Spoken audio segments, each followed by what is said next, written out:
Hello and welcome to the Bundesliga Show, the review edition of Match Week 31. Here we are again, once again joined with Peter, and I can see he's already come prepared. He's already got his FCK hat. It doesn't mean something else if you guys are thinking it. Do you want to explain why you're wearing that, Peter, today? Oh, just a nice little memento from a wonderful weekend with friends, that's all.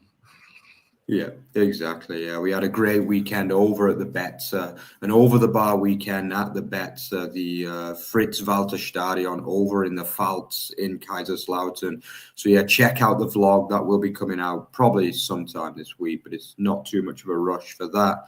But yeah, fantastic weekend had on our side. Hope you're all well too at home. Wherever you're watching from today, don't forget to check out our, our socials as well.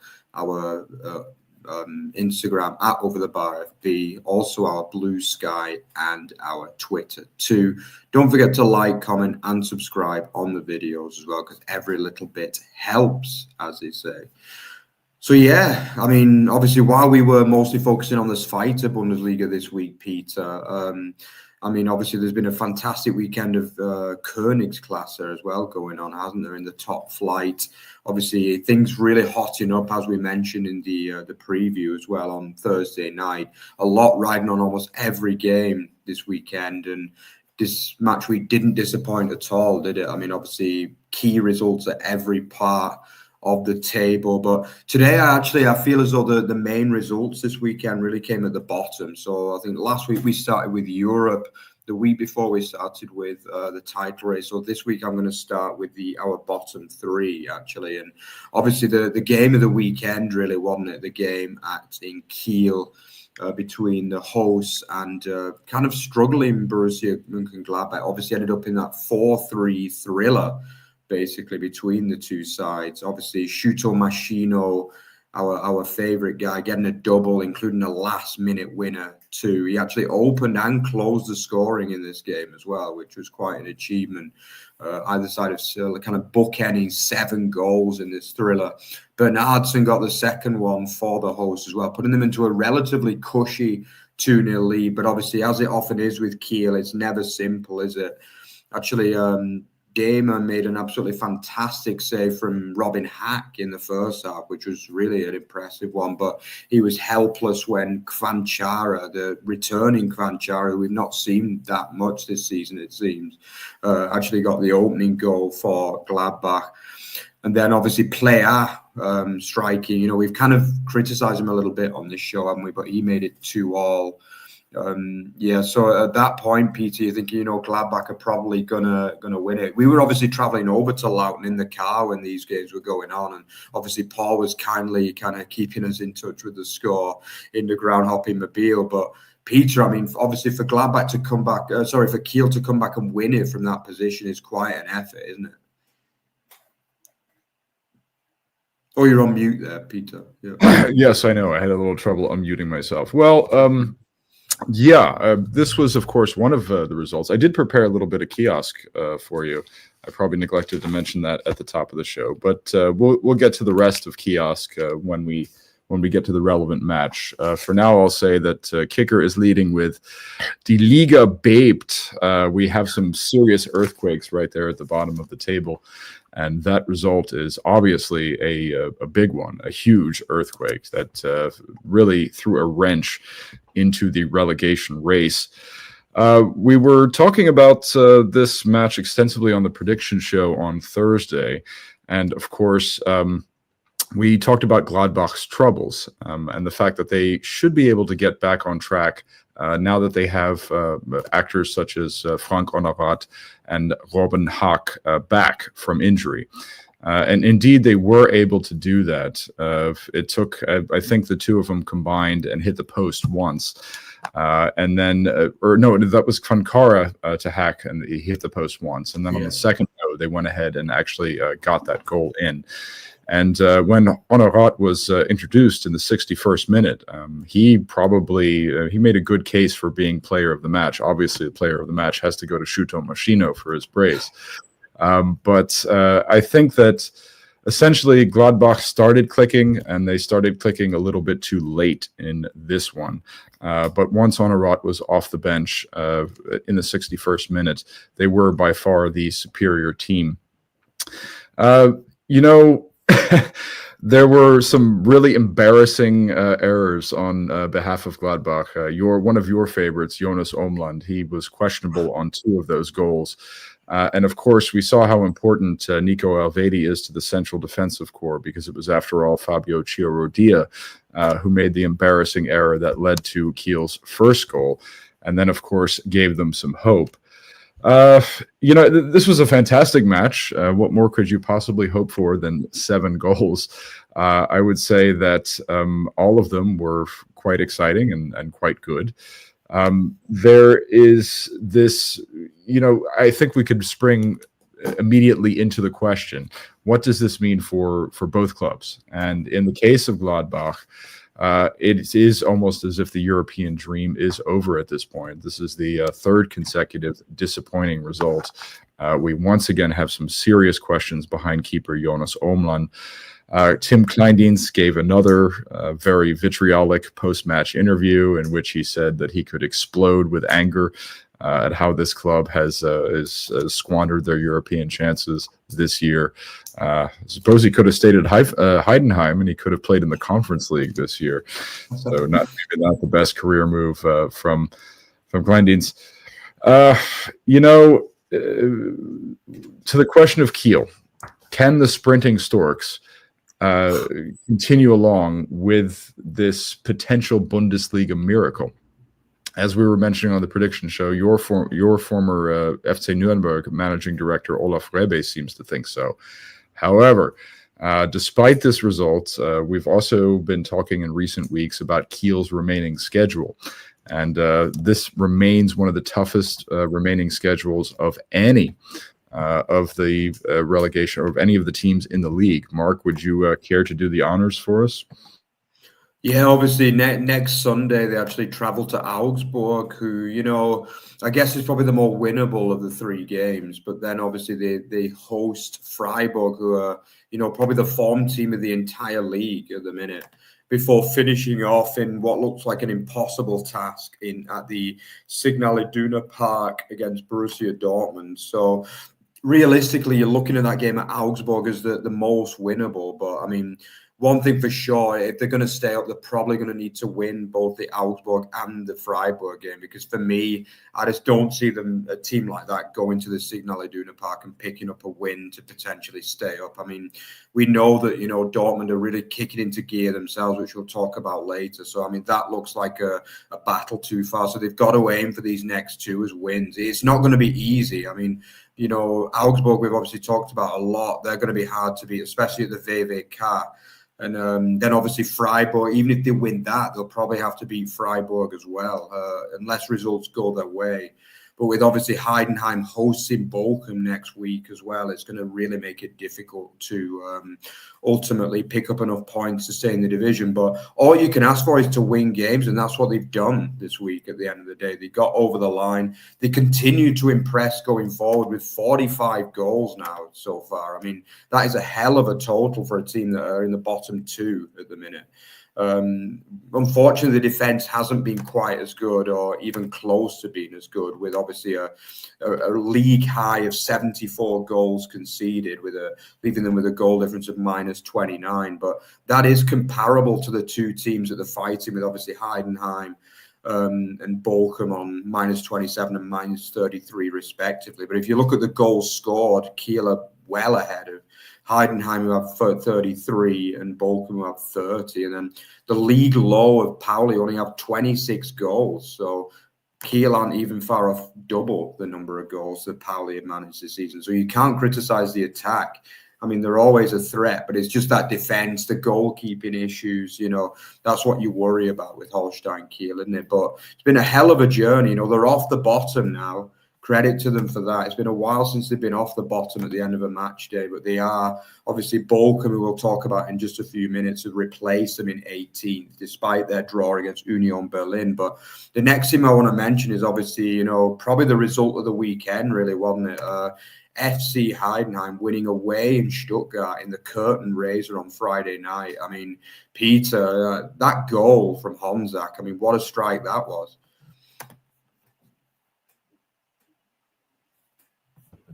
Apologies, it took me a second to unmute myself there. I collected an interesting stat on our boy Matthias Honzak, the former Darmstadt player who was turned into a makeshift striker last season. Where is this that I have here? He has scored now. Honzak he scored 5 goals this season.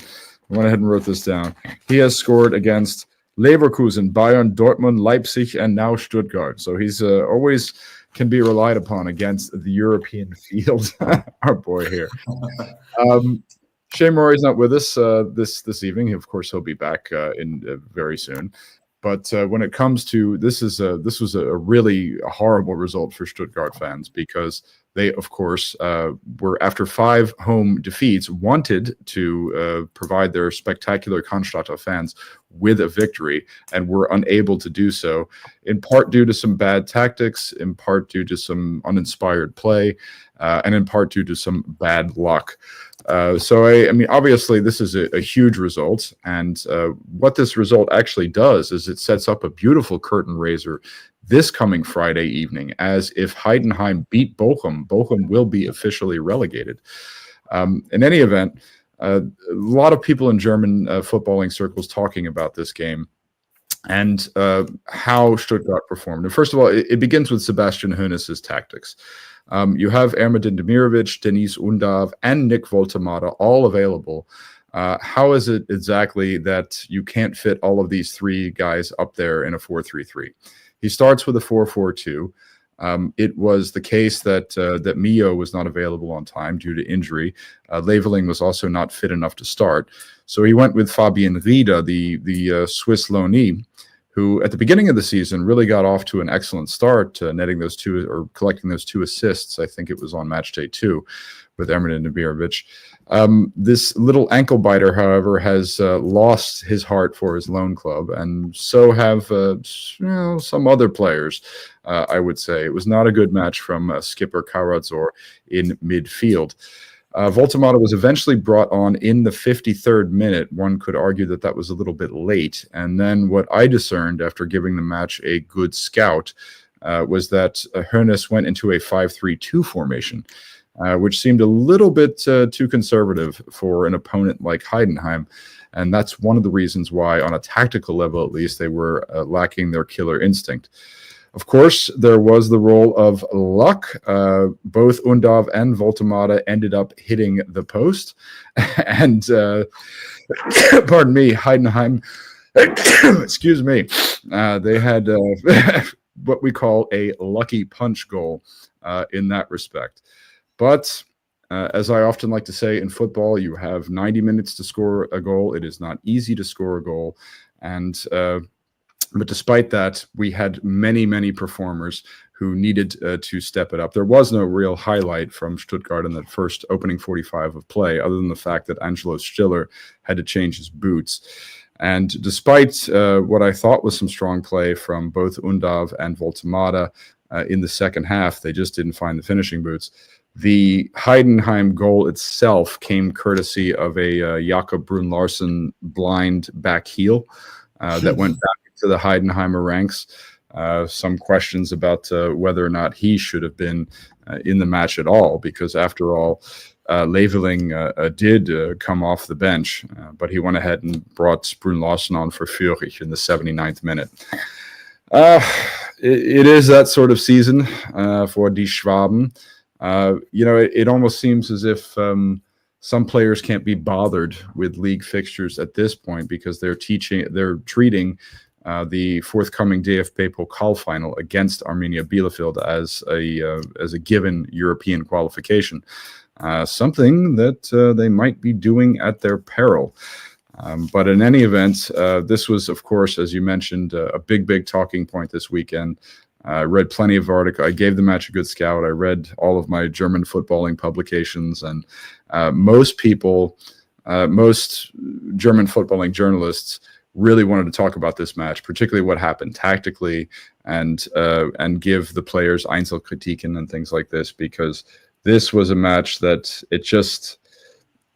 it had to fall on Hoeneß and his opening hand of tactics and his tactical reformat afterwards. He needed to do better in this instance. Yeah, without doubt. But obviously for the FCH themselves, I mean, it definitely puts them in a decent position now on 25 points, 3 points clear of Kiel. And then obviously, in addition to that, they're now only 5 points adrift of Hoffenheim as well. And actually, I was just having a little look at, as you were talking there, I was having a look at their finishing schedule, Peter. And obviously, they do play that aforementioned another Friday night curtain raiser against Bochum. And that's obviously clearly a very winnable, albeit high-pressure game in that particular one. But then the final away game is away at Union Berlin. And I mean, you know, Union have not got really anything to play for at all. Like, their last 3 games are just complete dead rubbers, basically, effectively. And then finishing off at home against Werder Bremen, who, again, you know, based on the result this weekend, could also be out of contention as well. So, yeah, we got a lot to look forward to for them, but definitely things looking okay for Heidenheim at the minute. This was a real marquee win. It was the most difficult remaining fixture of the season. And to win it in that South, were a fantastic stride from Honzak. I mean, against an admittedly below par and kind of labouring VfB Stuttgart. But you've got to give credit to the away side. And the celebrations from Frank Schmidt and his men, I think that's the most Frankie Schmidt's run in about 10 years at least, to be honest. It was fantastic to see another German cult hero there, really enjoying his stuff there in Stuttgart. But yeah, just the final team. We don't need to touch on this game too much because it wasn't probably the most entertaining game of the weekend. But while we're talking about the relegation, we have to mention Bochum's 1-1 draw against Union. Obviously, this was a grudge match. This was being labelled a bit of a grudge match after the Grünen Tisch situation, where literally Bochum were obviously controversially handed 2 extra points after the situation with Druez being hit by an item. This particular game also had a little bit of controversy too, didn't it? After Benedikt Hollerbach had given Union the win through a slightly deflected strike for his 9th goal of the season.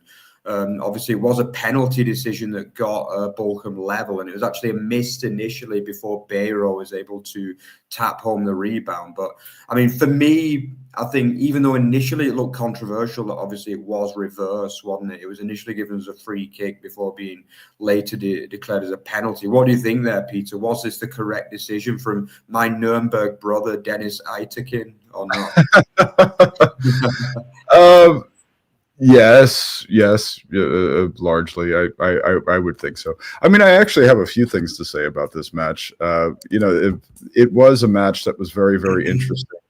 You know, on a German football cultural level. And you brought up the Grünen Tisch thing. And as a matter of fact, if anybody wants to see me go off on a huge diatribe rant and the Thursday prediction show about this match and how all Germans were rooting for Union Berlin, it is official now. The Union's final appeal was rejected today. So German fans could not be happier that Bochum were not able to avoid this collapse with this dodgy bureaucratic maneuver. And also, I'm not sure that I would give Bochum a lot of hope for survival now. As we mentioned earlier, Heidenheim only have to defeat them in the Friday night curtain raiser for the relegation to be official. And Dieter Hecking was awful, absolutely freaking awful in both of his tactics and his post-match comments. The idea of playing Philipp Hoffmann as a 10, I don't know. I suppose why not at this point? But I mean, I don't think Philipp Hoffmann has ever played as a 10 before, and not for the KSC, not for Braunschweig, not anywhere. And it just did not work out. We talked about why is Danny de Wit not being used. Danny de Wit was, of course, brought on, and he could have scored the winning goal late on. It was a pretty good game from Rönau, the Union keeper. And Leopold Querfeld went from hero to zero in the span of 1 week with that penalty. You know, I Hecking really got on my nerves when he said that the crowd lost patience, and that caused the team to lose momentum. If you have access to the highlights of this game, there was a wonderful choreo from the Bochum fans. And in addition to that, many fans were holding up signs that said, we love our club no matter what league they're in, and all of these things. I think they were behind the team. They lost patience because Hecking's tactics sucked. And in addition to that, he snapped at a reporter during the press conference and said, don't ask me stupid questions. This is all of these things. I mean, yeah. When it comes to Bochum and Kiel, this is also two sides who have switched what Germans would call managers, front office executives. Rebe is there in Kiel. He was brought in to build for the Zweite Liga, and he is confident that they can stay in the league. And Dirk Dufner, great porn name, by the way. I just think. But he is... yeah, I don't know what he does with this mess. I don't even think... I mean, it's common knowledge that they want to keep Hecking, even if they go to the Zweite Liga. But I just don't know. His tactics have become increasingly desperate. And I don't like the way he treated the fans or the reporter at the post-match press conference. He's an old-school German trainer, and he has his cantankerous, curmudgeonly old side. But everybody loses patience with that eventually, and I think I've lost patience with them too. Wouldn't mind seeing Bochum get relegated at all at the beginning of next week. Yeah, and just looking at their final three, they actually probably have the most presentable of all of the kind of run-ins, actually. Obviously, they do go to Heidenheim in that absolutely critical game, but should they be able to win that game, and they probably will have to win it, the last two aren't particularly bad. I mean, they've got Mainz, who obviously haven't won in ages at home, and then they've got a trip to St. Pauli, who could potentially be safe by then and just kind of party in the last game of the season away. So, no game's easy at this level, but I mean, it could be a worse final two games. But obviously, they've got to get that win against Heidenheim. Otherwise, they're going to be giving themselves probably too much to do ahead of the last couple of games of the season. So, yeah, let's just look at the other two teams that we've always kind of considered to be in the race. I mean, obviously, there was that brilliant game between Hoffenheim and Dortmund, wasn't there? I mean, that was a hell of a match. It really was. I mean, just about everything happened in this one. Obviously, Guirassy opened the scoring with a really nice goal, which was initially given as offside, but was, overturned in the end. Lojek off the bench scored a really nice equaliser. He's not done much good, really, since joining from Leverkusen, has he? But this was one of his better moments. A fantastic strike, one touch, and then bang on the half volley. And then Julian Brandt with an equally good goal as well. Some really nice goals in this match as well, who finished really well for 2-1. His first decent action in quite a while, actually, as well, for the German international. And then it looked as though club legend Kader Jabek had given them a leveler as well. I mean, it was a nice ball into the back post, and then, a kind of classic Hoffenheim goal, really, wasn't it? He kind of leapt up above the defender and headed nicely into the back of the net, which... there were actually some really nice kind of choreos from the Hoffenheim fans as well in this game. Just 10 years. I think it was one of their kind of ultras groups were celebrating their 10-year anniversary. Our clubs, Peter, are celebrating 125 years this season. And meanwhile, Hoffenheim are celebrating 10 years for their ultras. So, yeah, I mean, you can kind of see where they've come from in many ways. But it was a good crowd in there for this game. We actually went past the stadium as well during the match, which was quite... interesting too, as this was going on. But obviously, probably the scrappiest goal of the game, and it was that man. I know you're a big fan of him, Peter. I think we're both kind of fans. Once again off the bench, he's sadly never really been fit enough to start a game. Chukwuemeka, who went running in. Baumann felt as though he was fouled by the look of it, but I don't believe it was a foul. I think it was just a coming together, and then some pretty poor goalkeeping in truth from Baumann. Couldn't get it clear. And then obviously good play again from Guirassy, who held off the defender before finding Valdemar Anton, who's not the kind of man you'd imagine to be in that position, but he finished comfortably to send the Dortmund hordes of travelling Dortmund fans into raptures. I mean, Peter, first of all, obviously, why we're concentrating more on the bottom teams at the moment, was this an improved performance from Hoffenheim, or was it just a case of like getting a little bit lucky to run it so close? Yeah, I think that, Kader Jabek has always been one of my personal favorites, and this will probably be his swan song for the club that he's represented for so long. I also thought that after some initial rust, Østegård, this Norwegian defender who's been probably one of the better January signings, actually played a strong match. Unfortunately, there were a lot of Lotzek scored. That was his first, I think it was his first start since February. So, there were some encouraging signs there from Hoffenheim, both on the pitch and off the pitch. You mentioned the fan choreo. I think that the Hoffenheim fans deserve credit for the way that they've been protesting the managerial corruption, the administrative corruption at this club, particularly the club's association with Roger Wittmann, the Dietmar Hopp's friend and confidant. We've been talking about that issue quite a bit in recent weeks. This was a dip from players that I expected a lot more of. There was there were several Dennis Geiger mistakes in midfield. Marius Bülter and Andrej Kramaric, who have really been coming into form for the Sinsheimers in recent weeks, had an incredibly quiet match.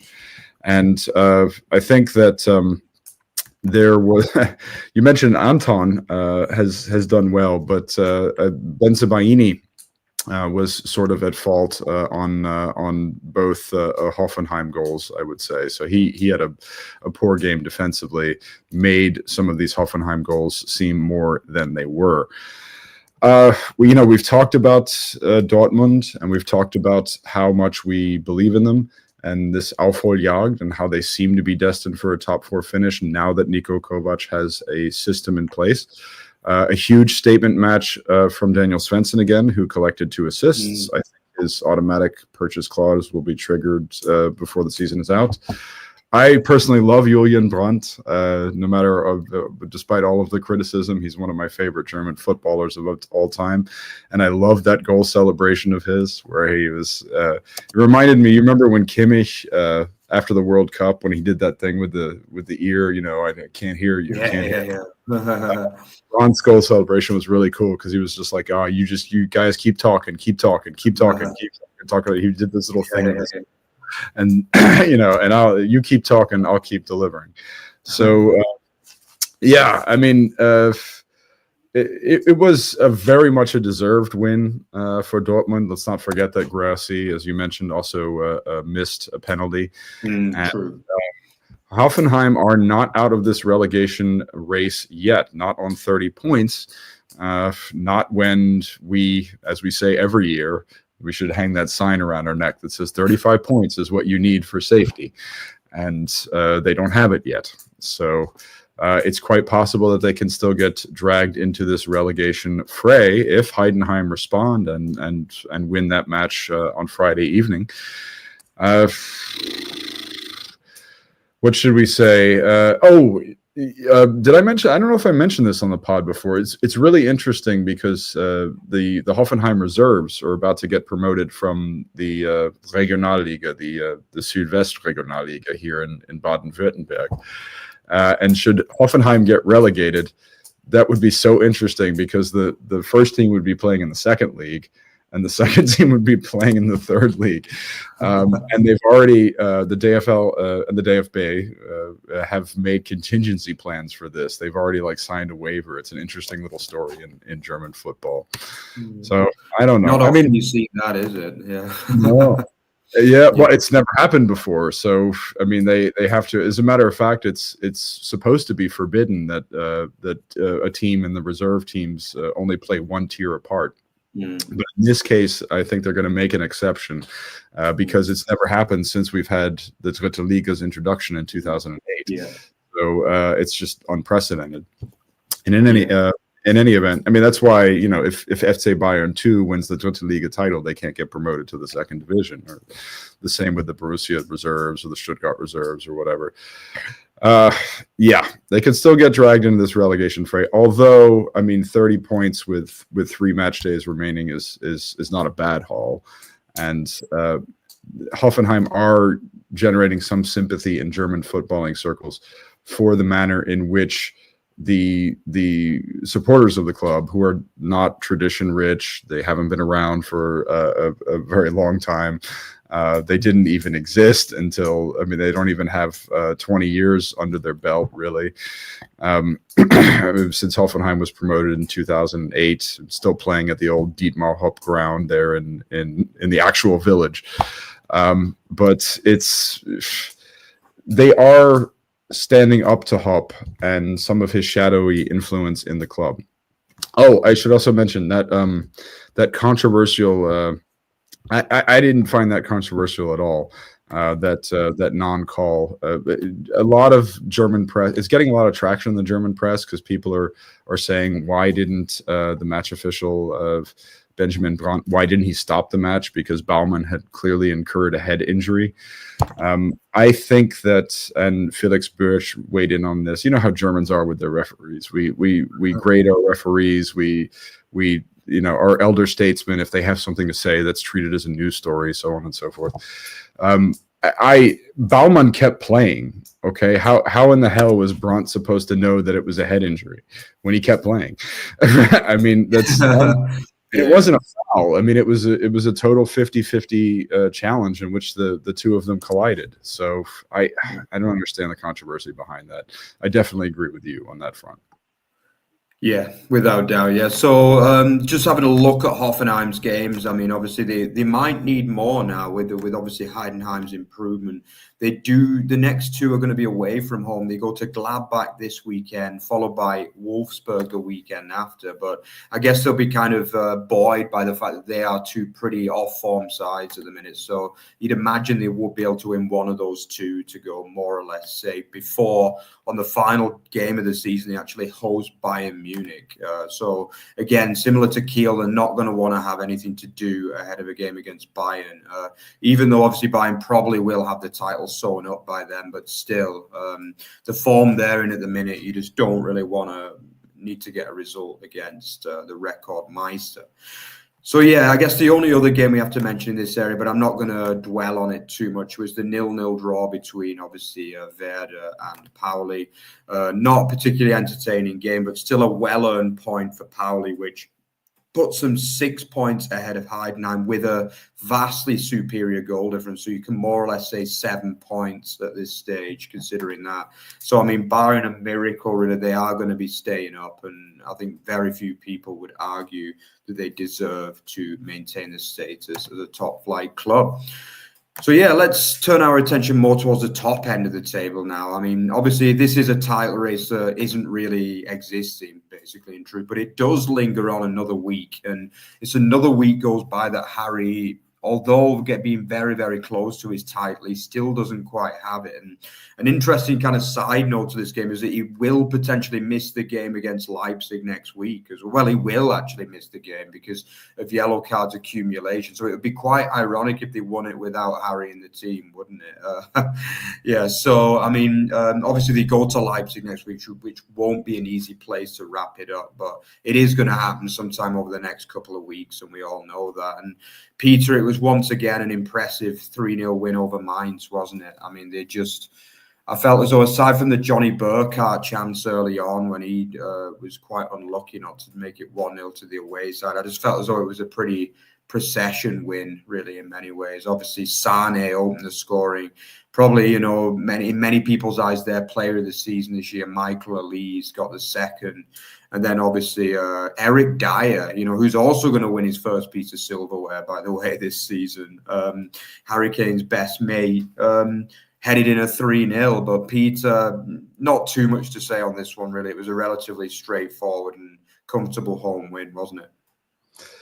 Yeah, well, we'll get to Kiosk. I do have something to say about the Union or the St. Pauli Bremen match, and that 3 goals were disallowed for offside, we were talking about how Werder Bremen may have messed up their chance to qualify for Europe by letting Oliver Burke sign with Union Berlin after offering him an insulting 40% pay cut. He came off the bench, scored a goal, but it was also offside. Now, moving on to Bayern, I guess this is where we'll get to Kiosk. Yeah, I mean, you covered it. Ollie's displayed his early season form. Eric Dyer got his first Bundesliga goal.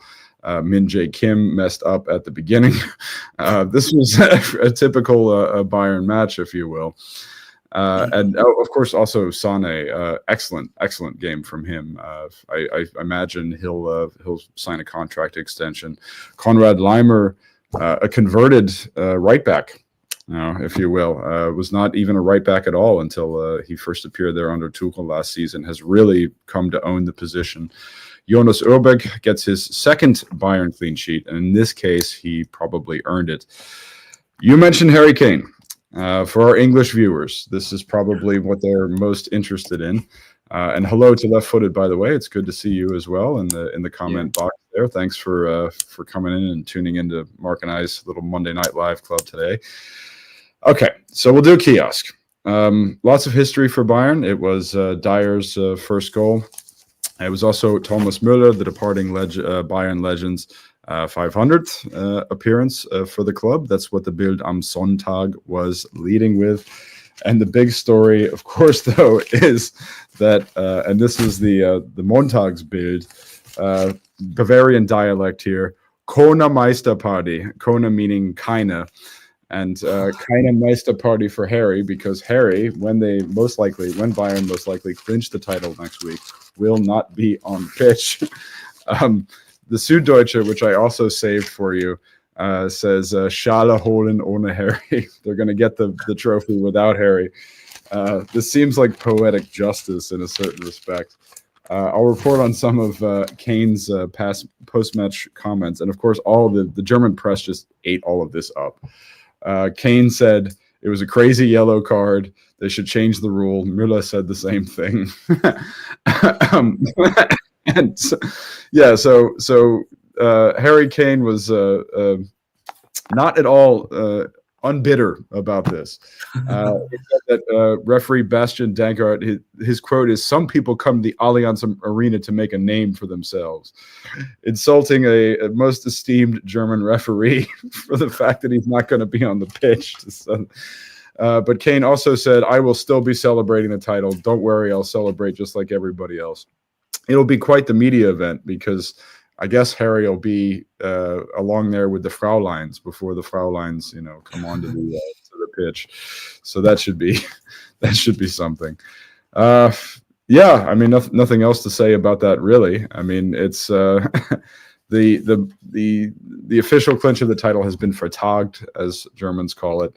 The Bayern women got it done this weekend, but the Bayern men, the results just didn't fall in their favor. But of course, they will next week. Thomas Müller's 500th match, Leroy Sané's 50th Bundesliga goal, and Eric Dyer and Harry Kane get to celebrate a title clinch next week. Yeah, and obviously the reason why they will have to wait another week potentially, where it'll obviously be in their own hands this time, is because Leverkusen did manage to get, myself and Peter both obviously tipped Augsburg to do a lot better in this game, but it was a relatively procession win for the home side, thanks to goals from Patrick Schick with his 19th of the season and a pretty tidy finish from Emiliano Buendia as well, who, let's be honest, hasn't been the most inspired January signing you're ever going to see, but he did get that winner at Heidenheim and then a good finish to score in this game. But I mean, Peter, again, this was a game of just a kind of very comfortable win, wasn't it? I mean, obviously, in the first half, Leverkusen were able to show a little bit, again, about what we miss about them. Quite some good play from Florian Wirtz, who obviously got the start in this game. Augsburg were kind of outclassed a little bit in the first period. Obviously, in the second period, they did fight back. And I think Philip Tietz probably had the best chance from that header. But overall, they were well beaten, Peter, in this one. Yeah, the story about this match was more or less the post-match results. I give credit to Augsburg. I think they played a good match, and they particularly looked good after that triple substitution, which brought Kumura, a guy we've been talking about a lot in recent weeks, onto the pitch, and I think he did well in his 35-minute relief shift. Yeah, okay, so everything is falling apart at Germany's Red Company team. Jonas Hoffmann, who came off the bench in this one, actually did very well, has expressed dissatisfaction with his lack of a starting role earlier this season. But he went ahead and during his post-match interview with Sky, he said, "Oh, I have to be careful what I say about our coach." Robert Andrich, who was actually given the start in this one, has been linked with a move away from the club. Has said that the situation around Xabi is causing discord and unrest within the team, and nobody knows where they're going to be going this season, or this off season, I should say. Yeah, I mean, Wirtz probably leaving now. All of these reports of Xhaka and Andrich wanting out. Ta is already a confirmed departure. Simon Rolfes almost seemed to express great deal of sympathy for the comments of both Hoffmann and Andrich. They want a decision soon, and of course we pretty much know what the decision is going to be. I mean, we need to hear from Ancelotti first, but you know, I mean, Xabi has no reason to stay at Leverkusen. I mean, he has nothing left to play for. Really, I mean, okay, there'll be another shot in the Champions League next season, as they're most certainly going to finish second. But yeah, it's been a season in which they've collected nothing more. So yes, I mean that. What is the story of this match? The story of this match was done at the microphones afterwards. That's pretty much all you can say about this.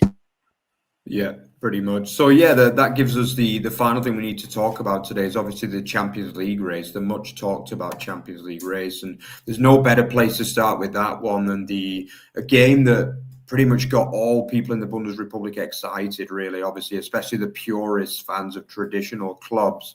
And it was that 4-0 win for Eintracht Frankfurt over RB Leipzig. I mean, what a performance this was from the Adler. I mean, this was a hell of a performance. It really was. And it was obviously that man, Ansgar Knauf, who got a rare double in this match. Yeah, he was the one that was able to finish double strike. And obviously either side of the red card from Bichu Abu as well, which for me was an absolute clear foul, pulling back as a last man and eventually being sent off. But it actually initially they thought it was a penalty, but then it was given as a free kick, which was well struck by Theater, and then obviously once again finished by the on-form Knauf for the 2-0 and pretty much the game sealer. After that, I mean, Leipzig pretty much fell apart, to be honest, showing a lack of character really under Zolt Löw, with Ekitike getting yet another goal, you know, the informed striker with a nice header, and then Koch with a header off a corner. At that point, it was still only 71 minutes, and you were thinking, how many are they going to get here? But they were more than happy to finish with a 4-0 win, Peter. And obviously, that leaves them now third place, 4 points clear of Freiburg in fourth, but probably more importantly, 6 points clear of Leipzig in fifth. And incredibly, Leipzig are still fifth. It feels like they never win a game, but they stay high up in the table somehow. But Peter, just how impressive were the Adler of Frankfurt in this game? Very impressive. And if I can take you back to the prediction show a little bit, we were talking about Topmüller's tactical adjustments against Augsburg in the second half, or maybe we were talking about that on the Monday pod last week. But in any event, I was really, really impressed with that tactical switch once he got Michy Batshuayi off the pitch and went with the two youngsters. I mean, it's a 3-4-3. And so you have Ekitike up top, you have Knauf slanted right, Bahoya slanted left, and then our two young fullbacks, Nathaniel Brown and Nnamdi Collins. So, you know, you're opting for youth here. And let's not forget, you still got that boob meaning boy in German, Hugo Larsson in midfield. And, you know, I really, when I was watching the second half against Augsburg last weekend on Easter Sunday, I looked at this and I was like, this has got some real potential. And I I think what Zolt Löw did was he made the same mistake that Marco Rose did. He tried to mirror the 3-4-3 formation, although it looked like Leipzig were more sort of in a 3-3-2-2. But we were talking about how Zolt Löw had gotten Leipzig back to basics in that 4-2-2-2 system. And then he just goes ahead and overthinks it. He made the same mistake that Marco Rose made, maybe that I make on a weekly basis too. I'm another guy who gets it back to basics and then makes everything too complicated. But in any event, this was a horrible match from Leipzig. They were outclassed from the start. And Sesko had an early effort on Kevin Trapp, so there was a good save from Kevin Trapp, I think, before the quarter of the hour mark. But what was really messed up about this was that Xavi Simons was I couldn't quite make out what he was supposed to be doing. He was like he wasn't anhängende Spitze, as Germans would call it, which is, I don't know, like a kind of a half 9 or a pseudo 10. I don't know what he was doing, and I tried to look at some of the data, some of the metrics, and I think Xavi completed one pass to his striker Sesko. So I mean, this was a case of a tactical masterclass from Dino Topmöller and an absolute putrid stink bomb from Zolt Löw, and in what was a massive match for Europe. Simply needed to do better. It was Knauf who it was not only these tactics that got Knauf the opening goal, but I mean, he tried to bring on Openda for, of course, why is Openda not starting? For Nedeljkovic and revert back to the 4-2-2 system, but they weren't set, and that's when Bichiabu got the red card. So I mean, he made a mistake with his tactical opening hand, and then the halftime one was even worse. And you start to think, I mean, if you were going to screw up in this fashion, then why didn't you keep Marco Rose? Because he was an expert in screwing up in this fashion. But in any event, German fans are very happy to see this. I'm personally very happy for Ansgar Knauf, whom I really like, and I was writing some scouting. I was doing some scouting work for him with the Germany U21s over the recent March international break. And I thought he really was very underrated for what he did for Antonio de Salvo's juniors. And then he got hurt as soon as play resumed. So it looked like, he was not going to be able to roll this form into something. Whether Knauf is ever going to be a German senior international, I doubt it, because he just doesn't have the build for it. But I mean, I like him a lot. And well, I guess that leaves us with one match left to discuss, which is also very, very important result. Of course, Freiburg beat Wolfsburg as we tipped. I think both of you and I tipped a higher scoring game. Yeah. But certainly a more exciting game. And you would have thought that Freiburg would have scored more goals after Maxi Arnold got sent off of the pitch in the shy of the half-hour mark in the 26th there. But another massive win for Freiburg. We did not get Manzambi didn't start. He did not. That sucks. But Adamu and Höhler put in some entertaining stuff in the opening 45 minutes. Surprisingly, even though Freiburg had the man advantage, it was Gregoric who they were the ones who subbed at the half, with Gregoric coming on for Adamu. And another little Bundesliga milestone, I think that's Max Rosenfelder's first goal this season from the right back position, or first Bundesliga goal ever, I should say. And I don't know what Julian Schuster is doing with those right backs, but Lucas Kubler, we watched Lucas Kubler score a brace. We did. The reverse fixture, and then Sedilia has also thrived in that right back position. He scored a couple of goals. So whoever the hell Schuster puts at right back seems to score. But But congratulations to the Breisgauer, obviously friends of the show, if you would like to put it, a club that I love to visit and was really overjoyed to take Mark to, along with the car. And yeah, I mean, it wasn't the best game, really, was it? This one, he obviously kind of disappointed. It definitely didn't even come close to the billing of the game we saw, the reverse fixture in the Hinspiel, did it? I mean, that was a hell of a match. It really was. But obviously, it was still a vital win because it took Freiburg sensationally into the top four. I mean, yeah, with just 3 games to go, it's an incredible effort. I mean, I think I was saying to Paul the weekend, I think it'll be the only team ever, surely, to make the Champions League with a negative goal difference. I mean, they still have that -3 goal difference, incredibly. And looking at the fixtures, they're probably unlikely to reverse that and end up with a positive goal difference, considering they've still got to play Leverkusen at home. That is the next game, which is going to be a key encounter, I would imagine. Then, obviously, they go to Kiel, which is probably the game that the most probably expecting to win, before finishing at home to Frankfurt, who in truth could already be qualified for Champions League by that point. They just need one more win out of the last 3 to confirm it. So you would imagine that Frankfurt would be qualified by that point, but you never know, do you, with the way football goes. But Peter, just because most things, in the season are relatively sewn up at the minute, but the Champions League is probably the most interesting race as things stand, along with the kind of burgeoning relegation race, obviously. But who would you go with? I mean, let's say Frankfurt are probably going to be in there now, in truth, with a 6-point lead with a very good goal difference as well. So it's almost 7 points, in truth. So 1 win and they're there, basically. But who do you think is going to get that 4th spot? I mean, as things stand, we got Freiburg on 51. Leipzig, who never seem to win but stay high up in the league, they're on 49 points. Then obviously we got Dortmund, who are probably the form team of the league, along with Freiburg at the minute. They're going along nicely now into the European places for the first time pretty much all season, really, into 6th now, just 3 points behind Freiburg with a significantly better goal difference.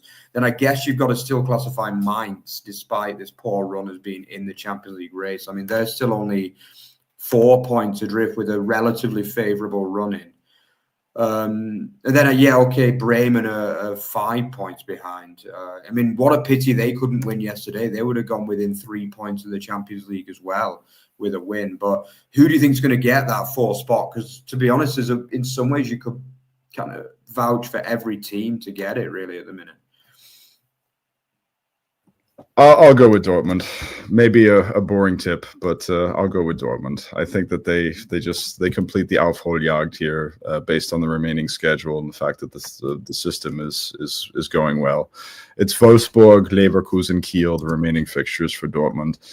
Freiburg, Leverkusen, Kiel, Eintracht.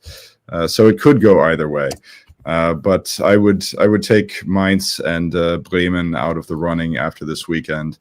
And I would probably take Leipzig out of the running too. I mean, in principle, Löw could always get them back to the 4-2-2-2 system and start over again. But I think that their confidence is understandably pretty badly shaken after that game, and it was a poor game all around, all throughout the team. I mean, if Xavi Simons has forgotten how to play football. Granted, he was suspended for a week, but I mean, they play Bayern next week on the one that Bayern just need to sew up to win the title. Then Bremen, then Stuttgart. So, yeah, it's no Leipzig. Especially as you say, the fixtures don't really add up at all for Leipzig. Obviously, they've got this game against Bayern, and lose that, it could really be looking over for them. And to be honest, one thing I was thinking as well, Leipzig could realistically fall out of Europe altogether. That's also possible because with difficult fixtures, I mean, as you say, they've got Bayern at home and Bremen away, which could actually end up being a crucial game for them to even get in Europe at all. And then finishing at home against Stuttgart. But again, you don't know what kind of Stuttgart's going to turn up. So it's 3 difficult fixtures. And to be honest, anything less than 4 points and they could end up dropping out of Europe altogether. So, I mean, German fans probably wouldn't miss them in truth. But, I mean, obviously it'd be a massive shock for a team that have been Champions League regulars for the best part of, 6, 7, 8, even a decade now, really, I would say. So yeah, thanks for the comment as well. Thanks for nice comments in there from Left Footed. Thanks, Peter, for all the background information on the league. Much appreciated. We need to hear you chat much more. Do you guys run any vlogs in the off season? Yeah, well, actually, we kind of did, didn't we? Go on, do you want to explain? Well, I mean, the vlogs are there for for everyone to enjoy. I mean, there's a lot going on this off season as well. I mean, you have, of course, the Club World Cup in the States. You have the U21 Euros in Slovenia, and I mean, something that's very, very close to my heart, the women's Euros in Switzerland. So. Yeah, football never really stops. We'll see, But we have some things that are going on that are we'll be finishing off this season with a bang, and then we will see how things go. We definitely appreciate your comments, of course, and Mark and I love bringing little bits of the Bundesrepublik here and there to everybody, and everyone is cordially invited to come check out the world's best footballing beat, and certainly the world's best fan scene for themselves. And we hope that you do. Yeah, without doubt. That's a great way to finish the show, Peter. So yeah, thank you very much again for joining us. Remember to leave your comments as well. You can do that after this live stream is finished too. Let us know what you think going into the final few weeks of the Bundesliga. Don't forget as well to like, comment, subscribe to the channel, and also check out our podcast and our social medias as well at Over the Bar FB on Instagram, Twitter or X, Blue Sky, just about every well-known social media channel. So yeah, thank you very much again, guys. It was an absolute pleasure. Hope you enjoyed the show, and we'll see you again on Thursday for the predictions as the league comes to its close. So thank you very much, guys, and we'll see you then. Ciao, ciao.